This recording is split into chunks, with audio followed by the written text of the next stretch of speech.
Because if you think about it, we already made the contrarian decision to start the company on Solana, which at the time was very much not where a lot of the NFT activity actually was, right?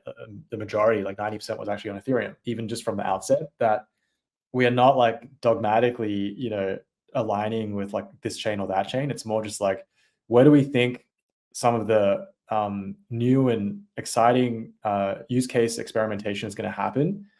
And we should just be there for that, because as a platform, we should be agnostic to all of that. We've teamed up with the Wormhole Foundation, stewards of the Wormhole Protocol, the leading interoperability platform powering cross-chain transfers for 200 plus multi-chain teams. Claim your unique Wormhole NFT just for 0x Research listeners today. Pear is an innovative pair trading exchange built on top of Simio. Users can trade trending narratives with one click, from blue chip narratives such as long BTC, short ETH, right to the whiff versus bonk.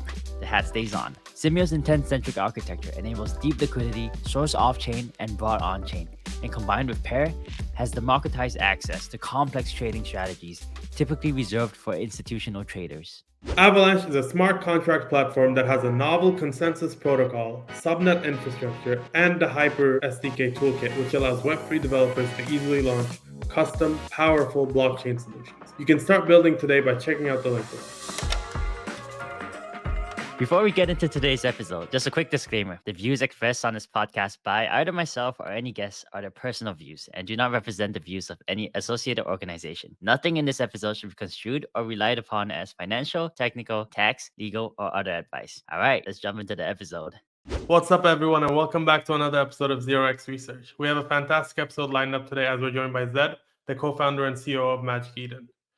Today is Monday, May 13th, but this episode will go live in just over 2 weeks on Thursday, May 30th. As a reminder, you can use code 0x Research 10 for 10% off your Blockworks Research subscription. Thanks for coming on, Zed.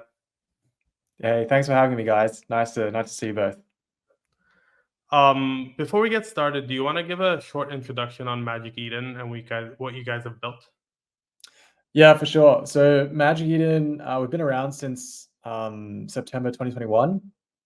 Feels like a lot longer than that, but it's only been 2.5 years. But we're a cross-chain NFT marketplace. So we support NFT marketplace on I think five chains now. So Ethereum, Solana, Bitcoin, Base, and Polygon.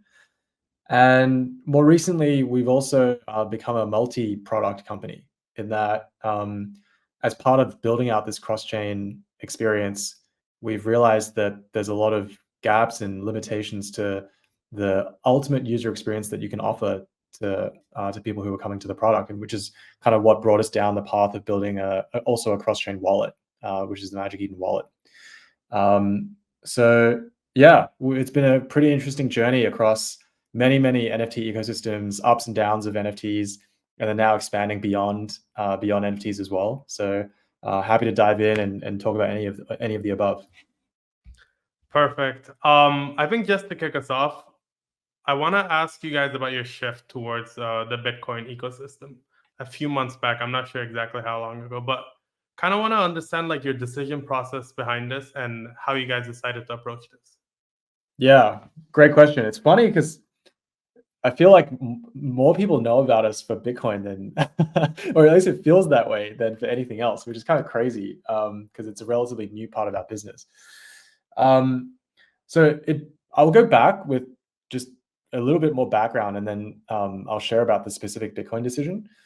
But very, very early on in the company, maybe about 3 or 4 months in, we always knew we would become a multi-chain company. And we just didn't exactly know how that would play out, but we had that pretty clear idea in our heads. Because if you think about it, we already made the contrarian decision to start the company on Solana, which at the time was very much not where a lot of the NFT activity actually was, right? The majority, like 90%, was actually on Ethereum. And so that kind of shows a little bit about maybe like what our mentality is, even just from the outset, that we are not like dogmatically, aligning with like this chain or that chain. It's more just like, where do we think some of the new and exciting use case experimentation is going to happen? And we should just be there for that, because as a platform, we should be agnostic to all of that.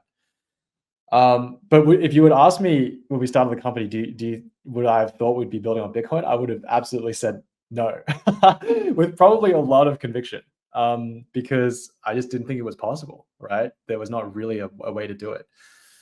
So with that background, when the Ordinals protocol did come out in the beginning of 2023, so yeah, a little over a year ago, it definitely piqued our interest immediately because I mean, there were many ways to read it, but our reading of it was that, oh, for the first time, you could build something very similar to NFTs on Bitcoin, and it would be a way for users to basically stack their Bitcoin, which obviously people want to do, right? That's kind of how we've seen a lot of the uptake in many of the other ecosystems, whether it's trading fungible tokens or trading NFTs, earning yield, like all this kind of stuff, right? So it opens up that whole world.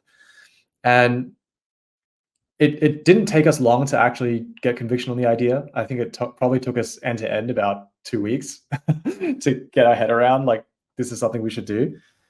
Mainly for the fact that we felt like if people were interested in those kinds of use cases on a chain like Ethereum, there's no reason why that also would not be true for Bitcoin.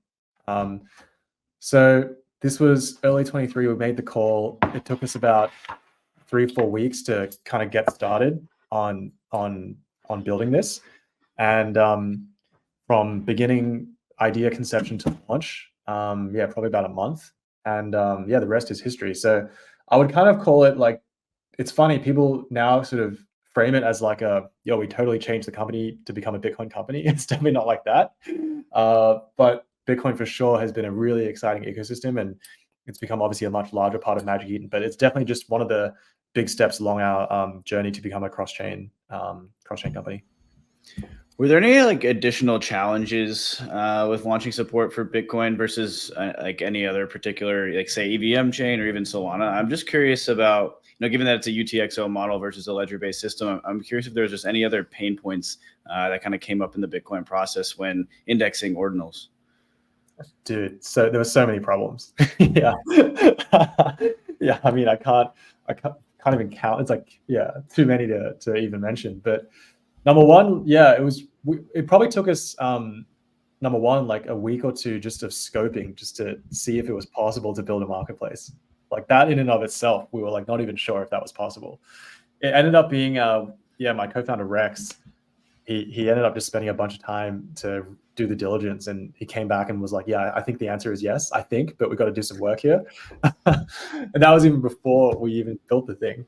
And then, yeah, a lot of the work that we had put in to enable NFTs on Solana and Ethereum, it was not totally transferable especially on the back end, because of exactly this, like the UTXO model, right? Indexing was totally different. There wasn't even really a standard of how to index. We were making it up along with other people in the ecosystem around like a canonical way to do that. There were not even things like the concept of a collection didn't even exist on chain, which you take for granted, like these things on Solana and Ethereum. And then now I'll give you another example of like just UX challenges. Now it's like when people are trading things like runes, you have to account for the UTXO model because things are not exactly fungible, right? Because of the way the UTXO thing works. So how do you then do you enable people to split UTXOs? Like, how do you do that? So there's all these like downstream UX implications, let alone like just building the right system to enable the expansion. Super challenging. And now, like, one of the things that we've done to mitigate and like at least come to resolution on a lot of this is we actually have built now like a full stack Bitcoin team. So not just like back-end engineering, like it's like a whole engineering team around Bitcoin. It's a whole operations team around Bitcoin, so that the operations team and support team can read like Bitcoin transactions, which are really different to read versus other chains. There's a BD and marketing team. So it's kind of like we've now built up a lot of that muscle, but in the beginning it was really hard because we did not have a lot of the internal like deep Bitcoin knowledge. We had to kind of like learn it. So which makes this whole thing even more crazy because yeah, it's like a full stack bet that you have to internalize. And at the time, it's very hard to put your mind and wrap your head around like how many things you actually have to do when you build a new marketplace. People kind of just think it's like, yo, snap your fingers, like turn on the chain, you're good to go. It's really, it's a lot more than that. So yeah, we've had to think about a lot of this since then. Too many examples, man. I'm like getting PTSD just thinking about it. Yeah, that's funny. It was a bit of a leading question. I spend a lot of my time in on-chain data and got my start in the EVM world on Ethereum, then started messing around with Solana, and then started touching Bitcoin data. So I know the trials and tribulations all too well. But one other follow-up I had there is you mentioned runes. And so, you spend all this time, you're indexing ordinals. That's all based around this one type of protocol. And then someone goes on and builds runes, which is supposed to be somewhat of an improvement in some ways on the ordinals style of creation and really leaning towards a more fungible, what looks like a fungible token.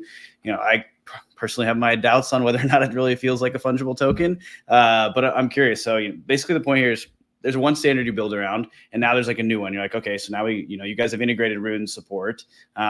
Presumably there'll be another one in the future, would be my assumption based on this pattern. And I'm curious, like, how do you think about having to continuously build support around these new primitives that come up and like the challenges there versus something like, I guess even Ethereum NFTs have kind of gone through some evolution over time, but maybe at a bit slower pace. Yeah, dude, this is actually a really good point, because I could name many examples on all the chains actually where this is happening. And in some ways, I think this is the reason why it's like you got to be crazy to build an NFT marketplace, because it's like you got to deal with all of this. Like, I'll give you some examples. Like, okay, on Bitcoin, it's like ordinals. Even before runes, there was BRC20, and then now there's runes, and there's actually many more. There was like BRC420 and BRC whatever. There was like all these random ones. On Solana, there's like PNFTs, token 22. Yeah, there's so many of them. And then on ETH as well. So it is really hard, because you actually, the goal, actually, the perfect world is actually that people just kind of rally around a single standard as much as possible, because then you can just build it once and takes care of that indexing layer, and then everything else you can just kind of like, iterate from there. When you have to then add many of these standards, it definitely changes the kind of infrastructure you need to have. On Bitcoin, for example, we actually did build BRC20 initially. We have since stopped supporting it, because as a team, we just didn't have the resources to actually support everything. So we kind of took that out, and then we ended up doing runes instead, because we think runes is actually an upgraded, fungible standard. And I accept your comment about like fungible. It's not really fully fungible, right? It's kind of like it is somewhere in between, because of the UTXO model. It's like they're more like trading bundles of fungible tokens rather than true fungible tokens. But it's like a step in the right direction, I think. And yeah, a lot of this complexity, I think it's multifaceted. It's kind of like we have to do some thinking and internalization about should we or shouldn't we support these things, which is more of like a strategic question. And then there's a secondary execution question of like, okay, if we're going to do it, like, how do we actually do it? And how do we actually maintain it? Because the cost isn't so much, can we just do it once? It's like, you got to continuously maintain indexing. Otherwise you can fall behind very quickly. So we've done that through a combination of building it in-house, but also partnering with third parties who can help with powering some of this infrastructure. So as an example, on EVM, we work with a third party who can help us, because what we want to get in the business of is how do we enable rapid chain expansion, because there's so many EVM chains, right? And it's like largely similar, not exactly, but largely similar. So indexing, I think over time will probably become fairly commoditized. Whereas something like Bitcoin, it is so new and it is so complicated. There is some moat to be had by actually building that stuff in-house and making it first class, right? I think the same is true still to some degree on Solana, although over time, I think it will also become more or less like taken care of. So yeah, anyway, like not the same approach for all the chains is the short of it. I think, but on Bitcoin, we have done it like fully in-house.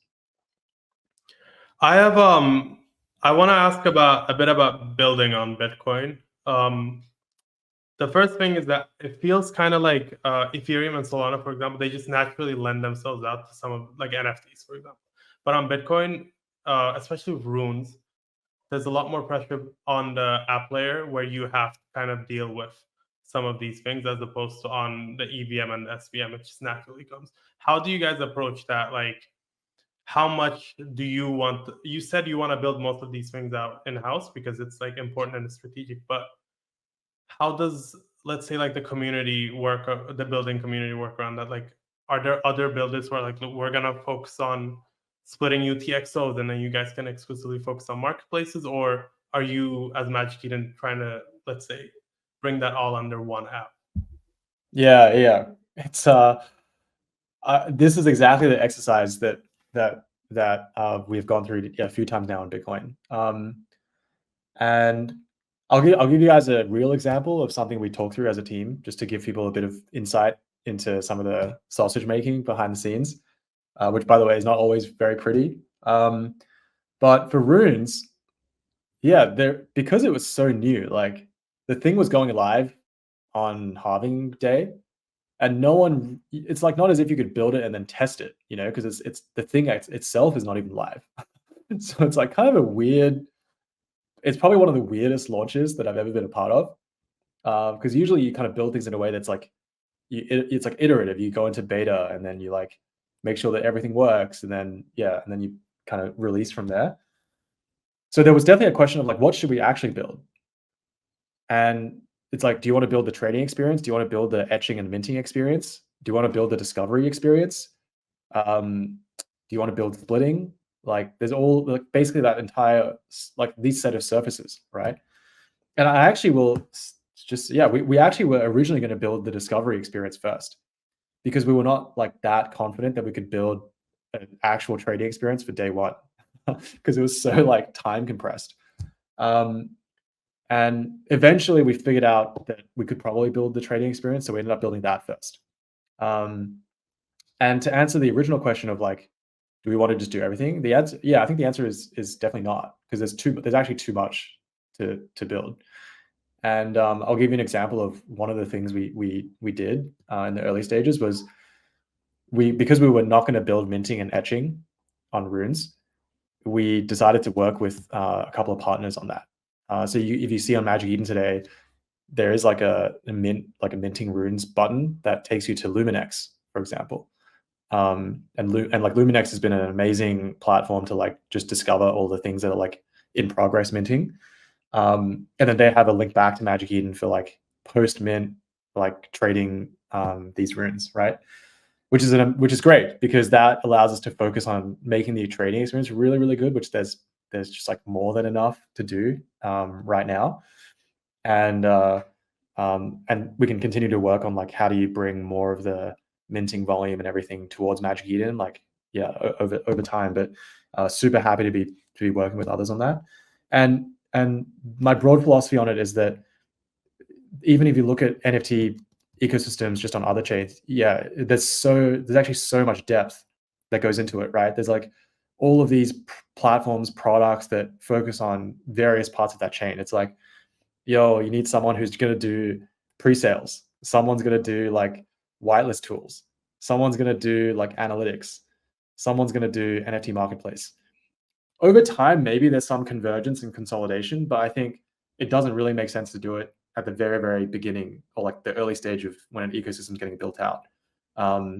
So right now in Bitcoin, it's like, it makes a ton of sense for us to just like focus on a couple of lanes, do them exceedingly well, and then hopefully the users like it, and we can start to build more and more from there. But I think that's sort of how we think about it. It's like a trade-off. Wormhole is the leading interoperability platform for multi-chain bridges and applications. With over 1 billion messages sent and 40 billion in value transferred, Wormhole leads the industry in cross-chain message volume and total value transferred. If you're a builder, Wormhole has an extensive suite of tools and infrastructure to securely build multi-chain applications. You can use Wormhole to power DeFi, NFTs, governance, and so much more. And Wormhole supports over 30 blockchains and 6 different runtimes. Claim your unique Wormhole NFT just for 0x Research listeners today. Fill out a form, Prove that you've listened to today's episode to receive a Pear app, and you'll get an email over the coming weeks to claim your limited edition NFT. Pear is an innovative pair trading exchange built on top of Simio. Users can trade trending narratives with one click, from blue chip narratives such as long BTC, short ETH, right to the WIF versus bonk. The hat stays on. Simio's intent-centric architecture enables deep liquidity, source off-chain, and broad on-chain, and combined with Pear, has democratized access to complex trading strategies typically reserved for institutional traders. The age of interoperability is here. With the launch of Teleporter, Avalanche becomes a seamlessly linked network of many sovereign blockchains that communicate so smoothly they feel like a single chain. Teleporter is an EVM-compatible cross-chain communication protocol built on top of Avalanche Corp messaging. It allows any EVM chain on Avalanche to send messages, assets, and data to one another in a simple, fast, affordable, and secure way. Teleporter and Avalanche Corp messaging provide a new foundation for how Avalanche blockchains can communicate and how developers can easily build cross-chain applications out of the box. Build anything you want, any way you want, on the eco-friendly blockchain designed for Web3 devs. Check it out by clicking the link below. So you mentioned something pretty interesting around there might be a little bit of a moat on, say, Solana or Bitcoin, where doing a lot of this groundwork is still really, really challenging versus the EVM side of things, where it's just become more commoditized for one reason or another.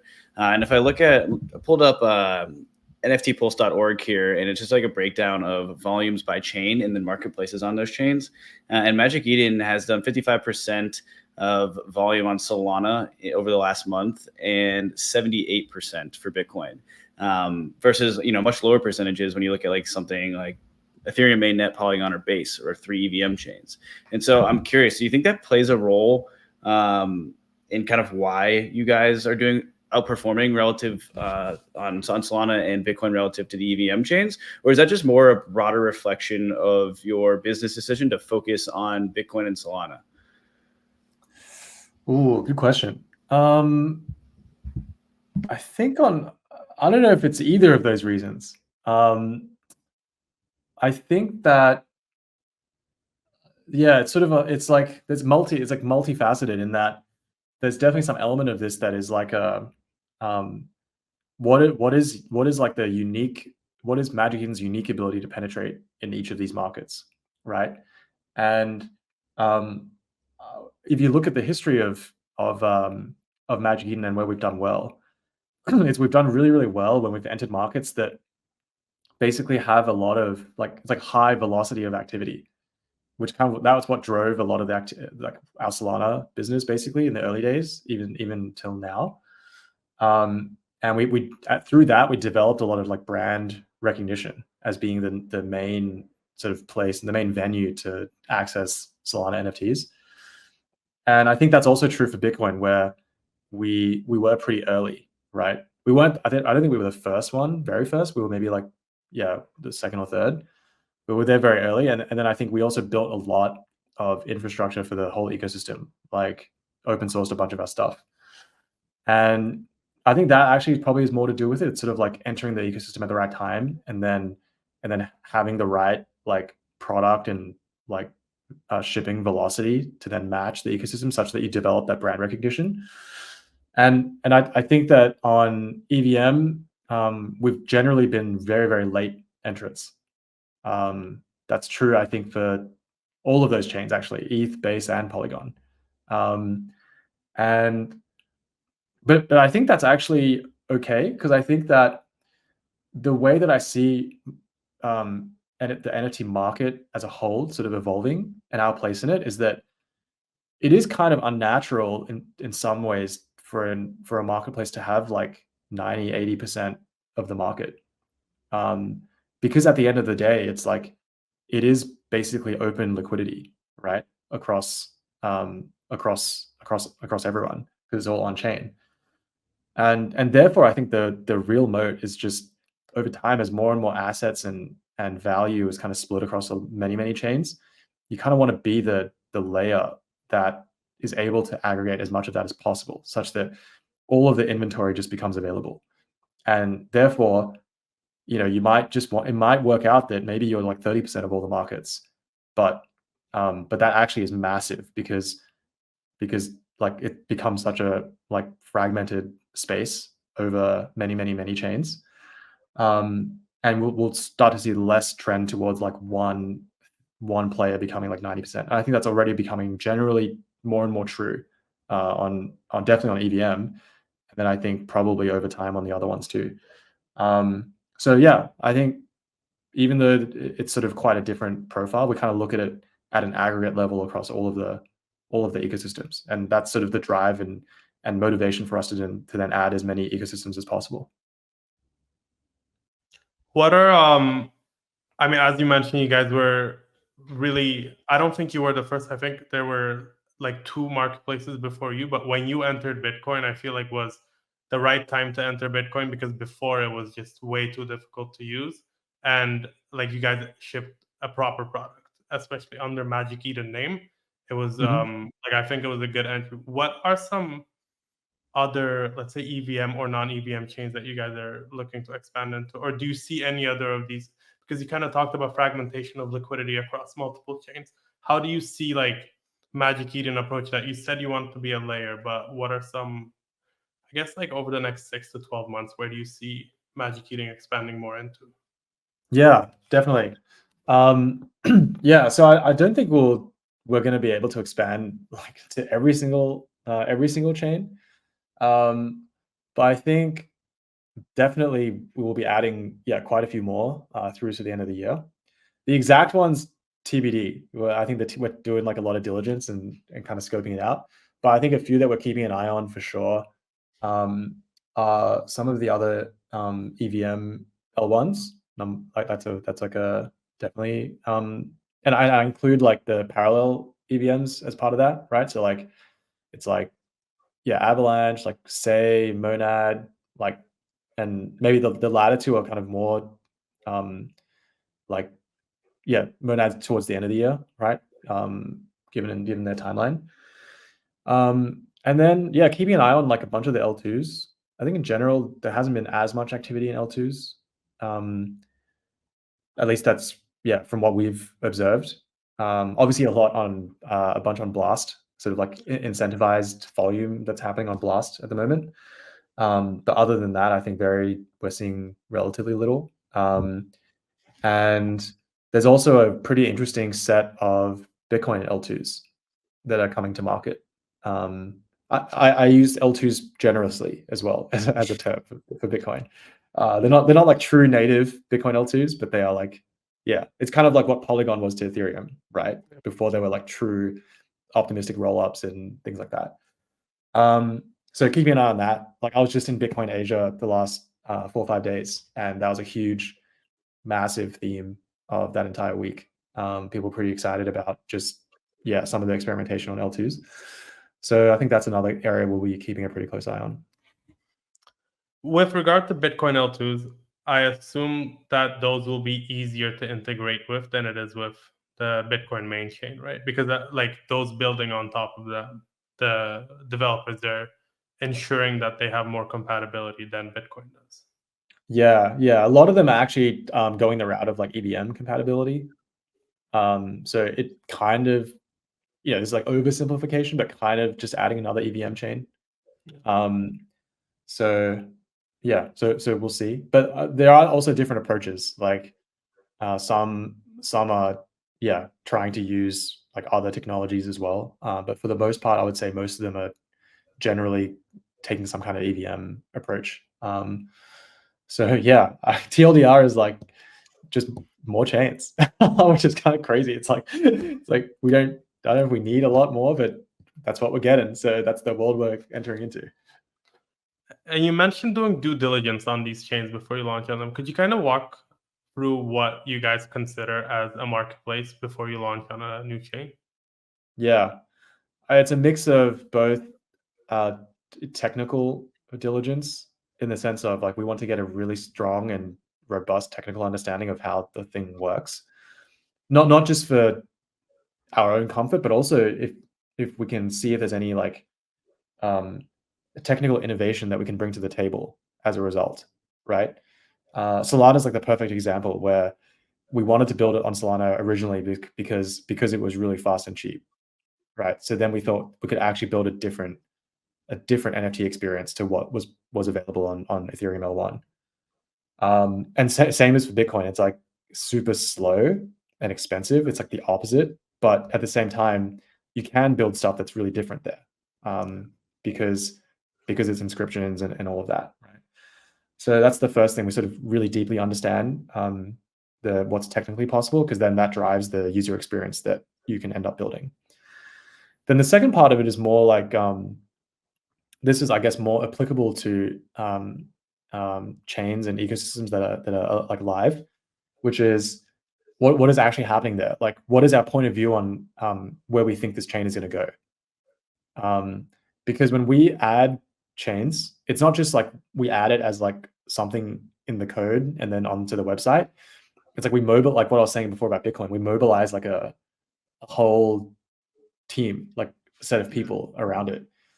And, for example, on Bitcoin, we built not only the marketplace, then we invested in building like a Ordinals launchpad to then help projects and creators launch on Bitcoin.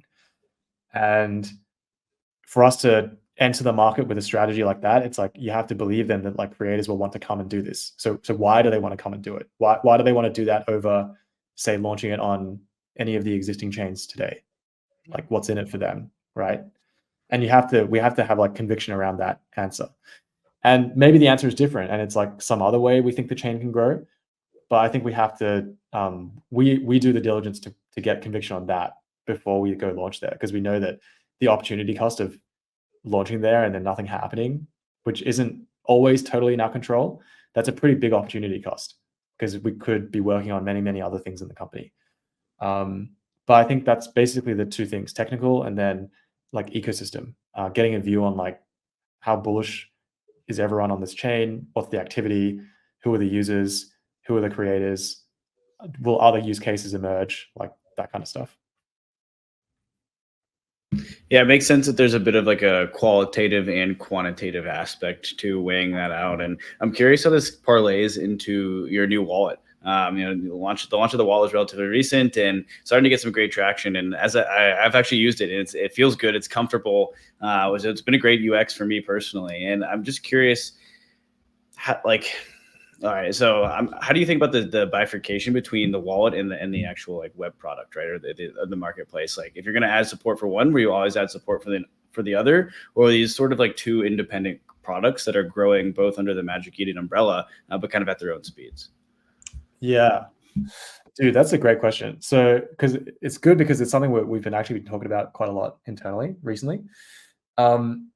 So let me answer it kind of in two parts. The first is maybe I'll share a bit about like why we built the wallet, and then the second part I'll answer kind of like how it ties with the marketplace, all of that. So the thesis behind us building this wallet was because as we were launching all these chains, we were actually we kind of discovered a problem that we always knew about, but we didn't fully like grok the extent of it, which was, as a user, and you come to Magic Eden and you want to suddenly use Bitcoin, like trade ordinals, it's like, oh shit, I've been using, I don't know, MetaMask or something, right, previously, and now I have to go get a new wallet to do this thing, which is another layer of friction, right? And then I have to go get Bitcoin. I have to like do something with my exchange, or like, and then trade and then send the Bitcoin over. So end to end, it's kind of like, oh man, that's probably going to take like forever. It's going to take hours at least. It's quite a lot. I'm laughing here because this is exactly my story with how I started using the Magic Eden. Yeah, same with me. I remember when I first bought my first ordinal, I was like, oh, that was terrible. I can't believe we're like getting our users to go through this. Like, this is awful. So anyway, then we realized that is not a Bitcoin only thing. That's kind of a general problem. Like, say we went and added like, I don't know, Say or something. It's like, yeah, Magic Eden users have to go get another wallet now to be able to do stuff. So that problem basically compounds. So it's like, say you add, n chains, it's always like, n minus one or something of like wallets that users have to have. Okay, so that was a fundamental problem we were trying to solve. So then we thought, okay, cool. Let's build this multi-chain wallet so users don't have to go through that experience. And let's also make it a core use case within the wallet that users can go between the assets very seamlessly, such that if you were a user on ETH or Sol or something, and you suddenly now want ordinals, you can swap Sol or ETH to Bitcoin and then get going straight away to circumvent the whole like, let me go through exchange and then send the money back. It's like super convoluted. So that's the underlying rationale, and it's been amazing to see the uptake so far. So I appreciate you, Dan, like using the wallet. It's like very happy to hear that it's meeting the need. But it's been really cool to see over 500,000 people download the wallet so far. It's only been out like 2.5 months, and the lion's share of activity is actually people doing exactly that. It's like going between Bitcoin and ETH or Sol, right, as a core use case. So it's really, really cool. Okay, and then to answer the second part, like the actual question here around like how do we then see it with the marketplace and stuff. So they are two independent products in the sense of they should not be reliant on each other to like grow or like scale. And that's a really important fundamental concept, because as a wallet, you have to be credibly independent, right? It's like the wallet cannot just only do Magic Eden stuff. Otherwise, like it's not useful. We have to maximize the usefulness of this wallet for people. So therefore, it should do much more than just Magic Eden stuff. And then conversely, it's like, yeah, for the marketplace, we cannot only just support Magic Eden wallet, because a lot of users we know also use other wallets. It's like, it's chill. So they are run independently in that sense. Where I think there is some connectivity is if we can utilize the fact that we are building both to then create something that is an excellent experience. And that is basically, there's like kind of two main elements there. One is like, if we can create like really nice, seamless NFT use cases in the wallet, like imagine like, yeah, minting, imagine like open editions and claims and all these kinds of things, all the stuff that you like and use for NFTs in the wallet. And then also the cross-chain swapping to enable access to new ecosystems, right? Like that enhances the Magic Eden experience for sure. But it's not only just for Magic Eden, it just generally is like really good for cross-chain stuff. So I think it's very likely over if we play this out, that the wallet will end up supporting a bunch of chains that the marketplace will not, right? At least they won't go exactly hand in hand. And I think that's to be expected.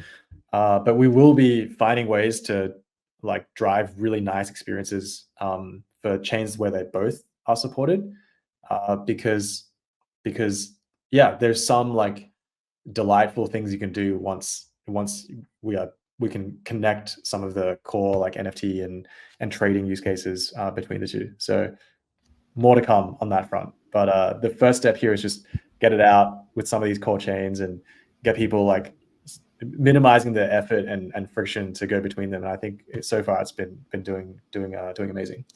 Yeah, I love the approach there. And to go deeper on specifically the wallet side, I just want to get your take around crypto UX as a whole, right? So crypto is great and they provide you the optionality of self-custody and truly owning your assets.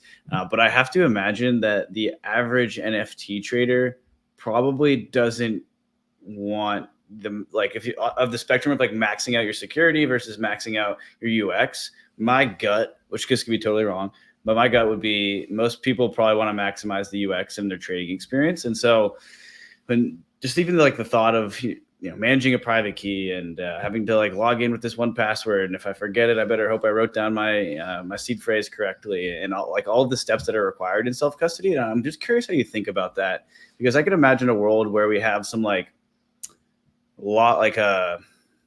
I don't know, like maximum security setting on your wallet, like sort of like when you go on a UI and you press like advanced mode, right? That's when I can like get my private key and all that. But the reverse of that is where I just log in with a password, email and a password or whatever it may be. And like, I can just log into my wallet. I don't have these like clunky hex strings of addresses or private keys, or like basically trying to maximize the simplicity and abstract away all of the complexity for the user. And does that resonate at all with you, or is there something you're trying to do or think is valuable? I'm just curious, like what you think the user, the Magic Eden wallet user would want. Yeah, definitely. So I actually pretty much agree with everything that you just said. And I'll let me share as well, like how this manifests in some of the decisions we've made, like, and maybe how we think about the future. So today we don't really, like, us as a product and a company, we don't go after normies, right? Like at all. And by normie, I mean like, yeah, like, I don't know, like my dad or something, you know, who's like not definitely not like, doesn't have a wallet, you know, like doesn't even have Bitcoin. We're not going after any of those kinds of users. It's like Coinbase is going after those users, right? And that's good. And the reason we don't go after them is because, yeah, that journey, even if we wanted to say reach them, which we probably could, we could, you know, do some like ads and a bunch of others like marketing to get people into the top of the funnel. But even if we wanted to do that, we wouldn't, because yeah, that onboarding journey is just too messed up. It's like too complicated. You have to basically be motivated already to come down this journey. And yeah, so for that reason, we don't even focus on that segment of users.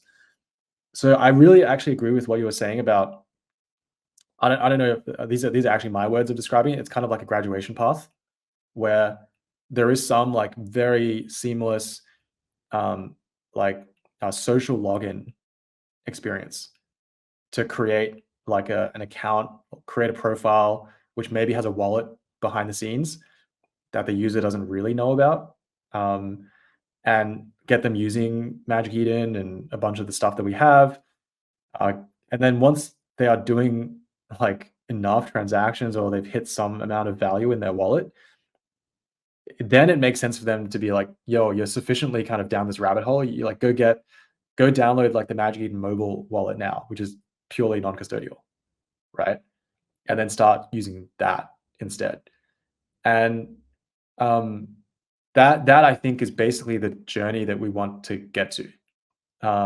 Whereas today we are at, yeah, we're not even at step one, in that when you come to Magic Eden, you have to bring your own wallet, right? There's no social login type of experience. And then even if we had that, there's no way to then link it to like a non-custodial wallet. So all these things I think are very, very possible to do. So that's what makes me pretty excited to continue down this path, because we already have like pretty interesting, exciting content and like stuff to do on Magic Eden. Like lots and lots of users are hitting the page every day. I do feel that like many, many more people will want to experience it. So once we get some of these things built, it should become way easier, like 10x easier for people to then experience some of the fun within Magic Eden. But this is like a very iterative process. It's kind of like step one, building that cross-chain wallet. Step two, some of this like social login stuff. Step three is like, how do you then bind all that together to like create that graduation path, so users can, no matter what segment they're in, they can kind of come in at any stage of that journey. Perfect. Yeah, I agree with both of you. I like the idea of a graduation path, and I feel like there have been attempts at building some form of coursework for crypto where you just move on, but it hasn't been done quite like effectively enough. One question that I had for you guys on the NFT marketplace side is that recently, at least over the past, say, year, I feel like there's been kind of a shift in what NFT marketplaces look like. Specifically, that the newly launched NFT marketplaces have more of a trading UX, like almost as similar to what a perpetual futures product would look like. You guys have not launched this, at least as far as I know. What's the, like, is that something that you guys are planning on launching? And I guess more broadly, I kind of want to ask about how you view this shift, like, because when I view Magic Eden, like you said, Solana is very fast and Bitcoin is very slow. So I feel like Magic Eden in itself is very suitable for Bitcoin because it doesn't have necessarily a trading setup. How do you view that? Is that something that you guys are considering? Like maybe you're going to launch a trading interface for Solana, but on Bitcoin, you'll keep the classic look. What do you think?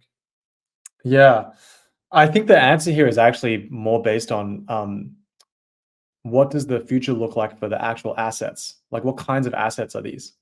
You know, which I actually don't really have an answer on it because it's like hard to put a stake in the ground. But what I will say is that over the last 6 months, I definitely think there's more blurring between NFTs and like tokens, right? In that now, yeah, that's obvious through like 404s, but also more obvious as like meme coin trading has really picked up, right?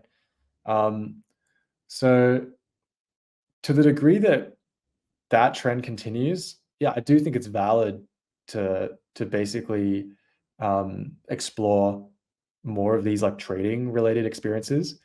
And I would say that Magic Eden is like we're like somewhat already on that journey. Just maybe not as explicitly as maybe some might think. And I'll give you two examples of that. One is like we built runes trading, which already is not like definitely not like a full on like order book exchange yet, but if you look at it, it's like some very, very, very, very MVP version of like an order book, because that table that we have on runes is effectively just here are all of the orders that people are willing to sell at, right? So that's number one. And then number two is that in our wallet, you can already swap between various fungible tokens. And I think that'll continue to become a bigger part of Magic Eden over time. Are we interested in building like pro trading kind of stuff? Probably not for the sake of it, because I think our core user at the end of the day is like, we want to serve retail users. So I think that if that's like the underlying like foundational philosophy, then we probably will not be going down to the nth degree of building like a bunch of really professional trading tools. Like we're not going to build like perpetuals trading or something like that. That's like way too, too pro. But would we build like more tools that allow for retail traders to trade and that give them like more signals and help them make better decisions when they trade? Yeah, that is conceivable, because we think the retail audience can be very, very massive, right? Whereas the pro audience is like relatively small. So yeah, I don't know if that fully answered your question, but to sum it up, I think it's like, what are the asset types? We are already somewhat building some stuff that more resembles like fungible trading, and we're definitely interested in it. But a lot of this is going to be a gradual evolution, so long as that the assets themselves are moving in that direction. If they continue to be like, I don't know, like gaming NFT items, then it's kind of a different story, right? But I think it's a little hard right now to put a stake in the ground around what those assets will be. No, that makes sense. Kind of related to this, do you guys have any, or actually, I'd just like to hear your thoughts on NFT finance or like NFTfi. I feel like it was a big thing last year or maybe a year and a half ago, and everyone was like, NFT finance is going to be the big thing. This year we had ERC 404s, SPL 22s, a bunch of stuff on Solana, and then now it feels like all of it is just not discussed as much. What do you think of like, I guess, launching borrowing or lending through Magic Eden or AMM pools, which you guys have, right? Yeah. No, I think NFTfi is still really, really interesting and still has like massive potential, actually. I think that probably what you are describing about like some of the stuff being like less hot right now versus what it used to be, I think that's just a general, it's like a sign of the times, in that right now NFTs, and no one's really even talking about NFTs that much. I think we've seen more people just talking about ordinals and runes than just NFTs in general, right? As an example, and definitely meme coins have been really dominating the mindshare over NFTs. But I think this is just normal. It's like kind of a natural cycle kind of thing. I mean, we also go through periods where no one talks about like fungible tokens as well. I remember between like 2018 and 2019, like basically nobody was launching any kind of token. So this is like very natural evolution in the market. But if we do see more, like the next cycle of like NFT spot trading gets another run, then I would say 100% definitely we will see NFTfi also make another run. Because in order for NFTfi to really like have a credible market, you need the spot market to be robust. That's true for any kind of market, right? True for fungibles too. So we have seen, probably from an NFTfi perspective, most of it has actually, we've seen a lot of it actually on Bitcoin recently, just because ordinals went through a massive run. There was tons of people borrowing against their NFTs, their ordinals, sorry. And it's probably going to heat up in the other ecosystems too. And we built AMMs on Solana.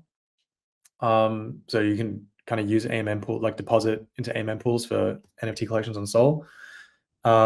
And we've actually explored borrow lend on Solana as well, partnering with some other people. So you never say never, but I think the core focus for us, I think, would still be the trading experience. No, I think that makes sense there as well. One of the interesting points you mentioned was how no one's talking about NFTs right now. And that kind of brings up the nature of cycles and how there has been this bit of like a boom and bust in NFTs in terms of like attention and price action when you compare even just last cycle to this cycle. How do you think about what's next for NFTs, and like, do they break out of this cyclical nature, or is that just like a fundamental part of crypto as a whole? Man, impossible question. As boring as this answer sounds, I just think it's a fundamental thing in crypto.